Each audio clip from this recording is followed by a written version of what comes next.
Welcome to this quick video where I talk about cards for Kill Team. Back when Games Workshop gave us the first reveals for the new edition, this was one of the first images we saw. I really loved it. It's got some pretty cool textures in the background, it's got a big nice image of the model in the front. Of course, that's not actually the card. That's some graphic designer adding in extra elements to add to it. This is what the data card actually looks like, and this is why I'm doing a video today. This does a great job of telling us all the options this Navis Sergeant at Arms has, but as a game aid, I think it could be improved. I really love the big image of the operative, and rather than having every option, I'd just like to see the weapons and info that is relevant to this one operative. So stick with me as I step through the process explaining how I developed my design. Alternatively, skip to the link in the description where you can see the final result. So this is our starting point. Like we had in the fancy preview graphic, we've got a nice texture and the model image up front. You can probably see these are the textures I've been using for the backgrounds for my Kill Team videos. If it works, why change it?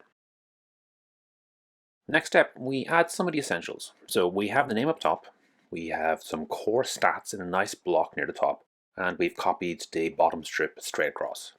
It took a few drafts to end up with this stat block. There definitely is an option of using icons instead of the M, APL, GA, etc. But after playing around with them, I realized I'd have to explain the symbols, and the simple letters get the job done. I also tried a few different variations on the color block, and this seemed to work the best. The angle on the right side of the block is a nice nod to the Kill Team design, so I went with it. After some reflection, I did remove the narrative icons from the bottom right. I think they mostly confuse people more than anything else. We don't actually need them during games. They're only really relevant when you're looking to level up your operatives during narrative play. The main section we need, of course, is the weapons, the abilities, and the actions. I've marked out a block here for them to go. Now, typically an operative will have a ranged weapon and a melee weapon, and that's it. There are a few operatives where they have more, or where the option has optional modes, like with plasma weapons. We'll get to that in a little later. So each weapon has some stats and a list of traits. So we have a section here where we can list those even if they aren't necessarily fully detailed. For the abilities, again, we're just looking at the list. Some of the abilities and actions get crazy big, and I'm not even going to try fit them into the card. Instead, what we'll do is we'll name them here and we can reference them separately. This version improves the format a little bit. Now the main stats have a larger text with the traits below in a smaller size. I've abandoned the use of the symbols instead, favouring just the numbers in brackets for range. Here's another operative, just to get an idea of what we're looking at. For this one, I've also added a faction icon in the background as an option. It's just a white logo with the transparency adjusted so it fades into the background. So you can see one way of dealing with the plasma weapon here. The text block under the weapon gives the details on the supercharged version as well. Another approach is actually to make additional cards just for the extra weapons. In this case, we've removed all of the normal operative frames. There's a large text box frame instead, and we've kept the weapon frame. So this is a way to add in an extra weapon that can't be fit into the main operative's card. We can also use this for abilities and actions. Here we have a Chaos Blessing, and here we have the Navy Breacher's ability, with the action point cost up in the top right. So those are all drafts that I made using a graphics program. The next step was actually to sit down and code it all. We want to be able to change this, so we want to be able to type in the name and the numbers and upload images as suits our needs. We don't want this to be just like a Photoshop template where you have to go in and work with it.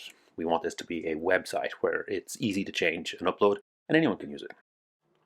And here we have the end result. So this is a website, it's linked in the description. Under the card name, you can type in whatever you want. So here I'm failing to spell a brother Octavius. Yeah.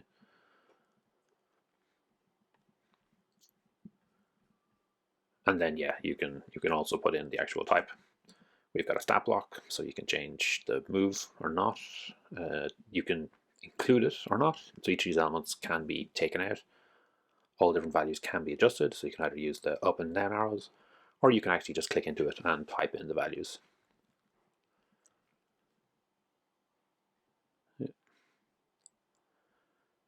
The abilities are down at the bottom. There's a little block, so you can see as we're typing it out. So in this section, what you do is you would just put a reference. So yeah, we'll put in transhuman physiology or something like that. And then you would make a separate card as a reference that would give full details on what the ability or the trait actually does. For the footer, the comma is the indicator of what's orange, what's not. So wherever the the first name, the first bit of text you have, will appear as orange, and when you put in your first comma, then everything after that will be in black. So that's just mirroring the behavior that they already have.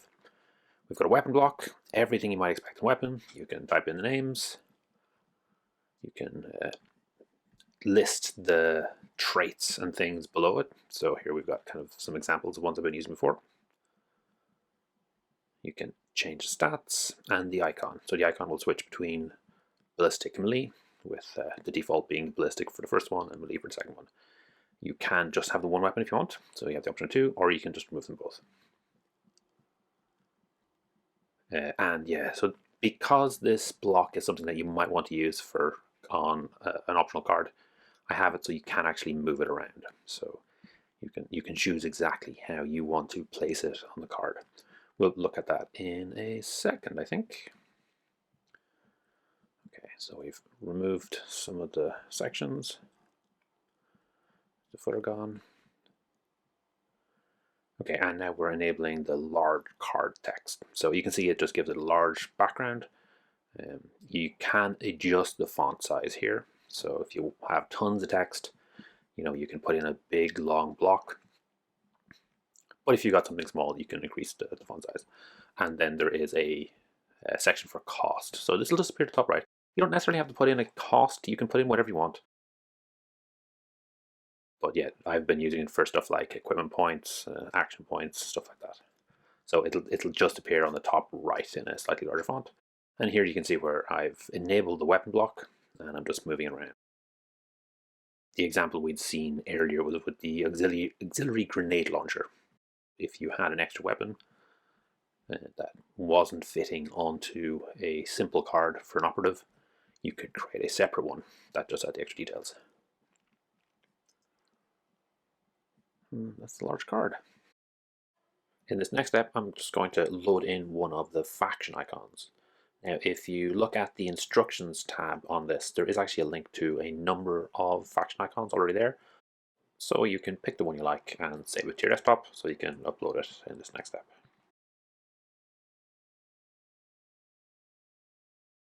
And then you kind of move in position. And then you can adjust the opacity. So I found a 0.4 or 0.3 for the opacity. It looks really good. And then that just kind of sits in the background. You also can load up an actual image of one of your fighters in the exact same way. And that the operative image will appear above the faction image.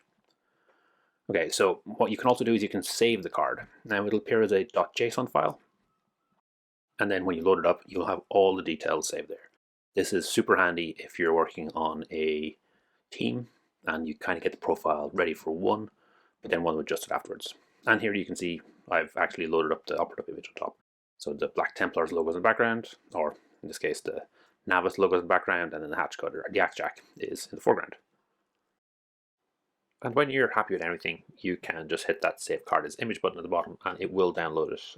One of the things I really like about using these cards is you can actually upload your own painted miniatures onto them.